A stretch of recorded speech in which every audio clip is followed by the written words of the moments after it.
오랜만입니다. 다인TV의 다인입니다. 좀 재밌는 내용으로 찍고 싶어서 한참을 들여다봤는데, 제 이목을 딱 끄는 게 없더라고요. 하지만 너무 오래 지난 것 같아서 그래도 그나마 흥미있는 내용으로 한번 찾아와 봤습니다. 최근 쿠팡이 뉴욕 증권거래소에 상장을 하면서 한국의 아마존이 쿠팡이다. 아니면 미국의 쿠팡이 아마존이다. 이런 얘기가 참 많았습니다. 국내에서는 쿠팡과 아마존을 비교하는 경우가 참 많았는데요. 이 비교하는 경우에도 쿠팡 이야기는 많이 했지만 아마존은 뭐 크게 다루지 않더라고요. 그래서 제가 한번 다뤄보겠습니다. 월가의 전문가들은 아마존을 어떻게 바라보고 있을까요? 결론부터 말씀드리자면 아마존을 매수하라고 합니다. 전문가들, 애널리스트들의 등수를 매기는 사이트 팁랭크스에서요. 7,000명의 애널리스트 중에 28등을 하고 있는 애널리스트가 있습니다. 바로 베어드 에쿼티 리서치의 콜린 세바스찬 애널리스트인데요. 이분이 최근 새롭게 아마존을 포트폴리오에 넣었다고 하고요.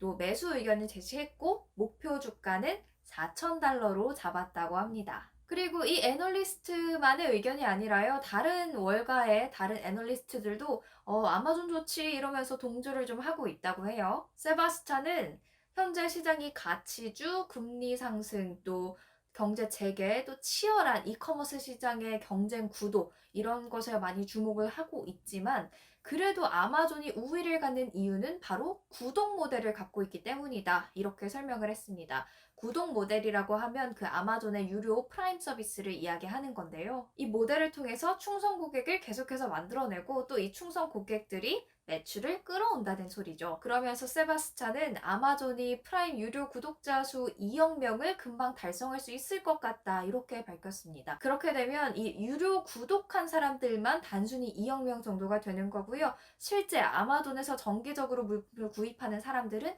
뭐 4억 명에서 6억 명 정도가 될 것으로 보인다고 추산을 했습니다. 그러면 굉장히 많은 사람들로 인해서 이 온라인 이커머스 시장에서의 매출을 끌어올 수가 있겠죠? 또 세바스찬은 아마존 웹 서비스, 아마존의 클라우드 서비스 성장세도 좋게 바라보면서요. 이 모든 것을 고려했을 때는 저평가되어 있다고 말할 수 있다. 이렇게 설명했습니다. 아마존의 주가 흐름을 좀 보면요.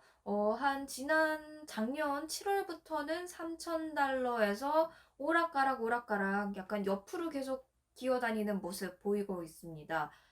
그렇지만 PER를 보면 73.52로 낮다고는 할 수 없는데요. 그러면 방금 이 아마존이 좋다, 매수를 해야 된다 이렇게 말한 거는 이 한 분만의 의견 또 다른 30명, 총 31명만의 의견이 아닌가 싶을 수도 있잖아요. 그래서 제가 좀 다른 기사도 찾아봤는데 야후 파이낸스의 기사도 이어서 한번 읽어보겠습니다. 사실 요새 성장주가 굉장히 지지부진한 또 조정을 받고 있는 모습 보이고 있기 때문에 아무래도 지금 저점 매수할까? 라고 생각하시면서도 좀 불안한 마음 다들 있으실 거예요.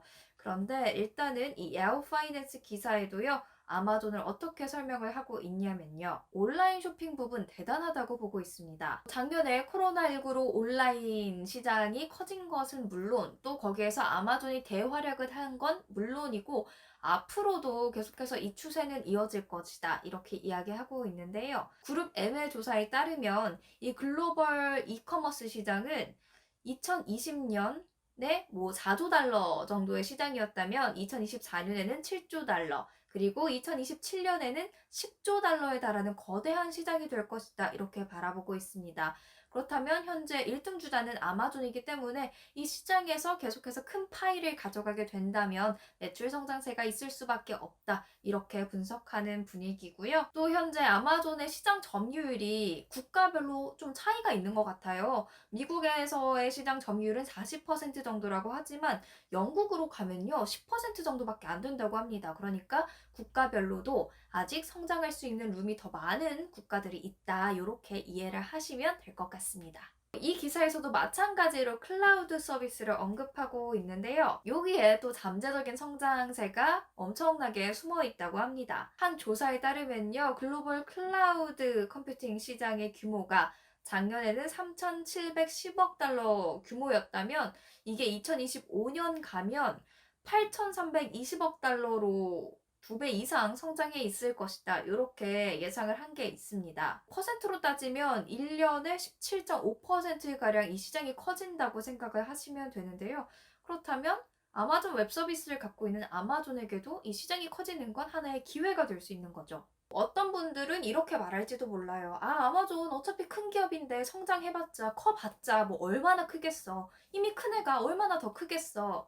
그런데요, 야후 파이낸스 기사에는 그래도 큰다 이렇게 말하고 있습니다. 최근에 나왔던 작년 4분기 실적이 굉장히 좋았는데요. 온라인 스토어 매출이 전년 동기 대비 46% 성장을 했었고, 그리고 판매자 셀러 서비스 부문도 57% 성장, 구독 서비스에서 35% 성장이 있었고, 아마존 웹 서비스, 클라우드 서비스에서도 28% 상승이 있었다고 합니다. 그런데 이렇게 큰 숫자들 있잖아요. 뭐 46, 57, 35, 28 이런 큰 성장세는 1조 5천억 달러 정도의 몸값을 하는 기업이 가져가기 힘든 성장세라고 해요. 그러니까 몸집이 크지만 무겁지 않고 아직 잘 나가고 있다. 이렇게 생각을 해볼 수 있을 것 같습니다.